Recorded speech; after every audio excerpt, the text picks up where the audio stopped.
Now, picture's not the best pixel art I've seen for sexy ladies, as much as that's possible in the C64 spec.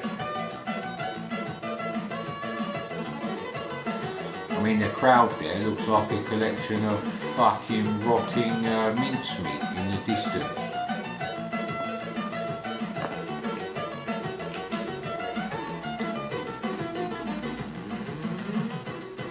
Yeah, we'll go with automatic. Now this is a single PRG. I don't know what he's doing up there. Right, so it's accelerate to forward to accelerate, I should say. Okay, the roadside objects are updating about the same speed as Turbo Outrun. Now you think that's a good thing, but look how simple they are. No, actually, more like Chase HQ to Outrun Europa.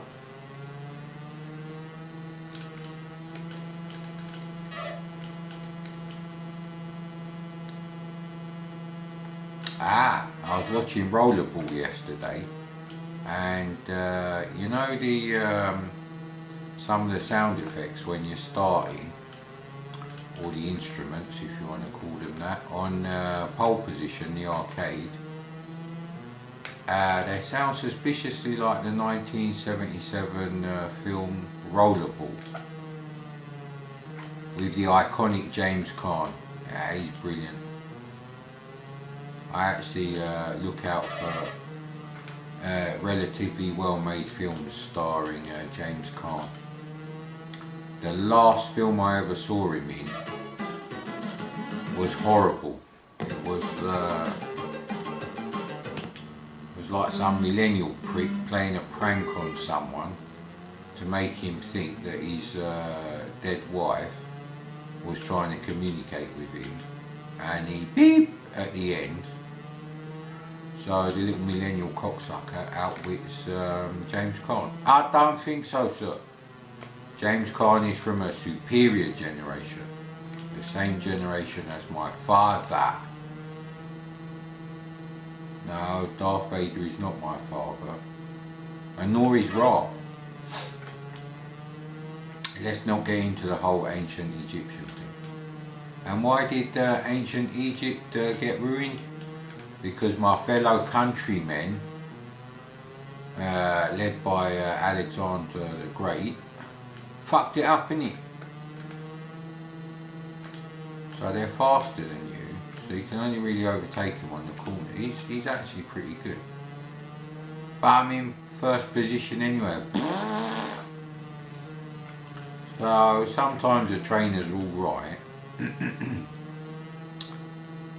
And sometimes they're a bit $9.99 special in JD Sports, or some knockoff of JD Sports, which is like having a knockoff of cash converters, really. Now, I've played Super Monaco Grand Prix in the arcade back when it was a new thing. I played the sit-down version. What I remember was when you press the brake, it would tilt the seat forward hydraulically to simulate, you know, the braking force. And the graphics were glorious, you know, Sega sprite scaling. They'd really got it down to a fine art by the time Super Monaco come out. So, you know, actually driving the Monaco track on the arcade machine was an experience. And Monaco is the acid test for how far technology has come as far as racing games go, graphically speaking. Obviously, you know, the ultimate is very accurate textured polygons with accurate lighting as well, I suppose. But, you know, the 2.5D game engine was actually fantastic.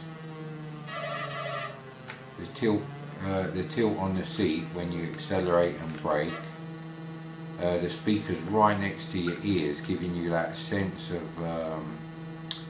you know, if you go anywhere near a racing car with the engine running, let alone a racetrack,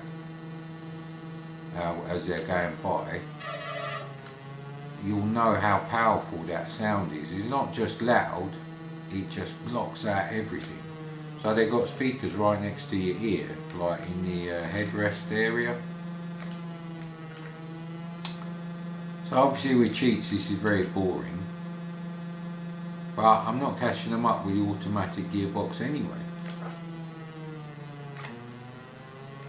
Because I don't feel I'm driving well enough to actually have overtaken everyone, but magically not catch up to any back markers.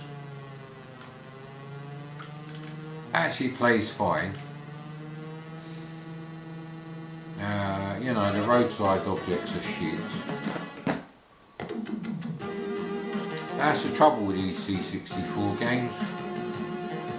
You know, really, there are better, you know, racing games from the earlier years of the C64.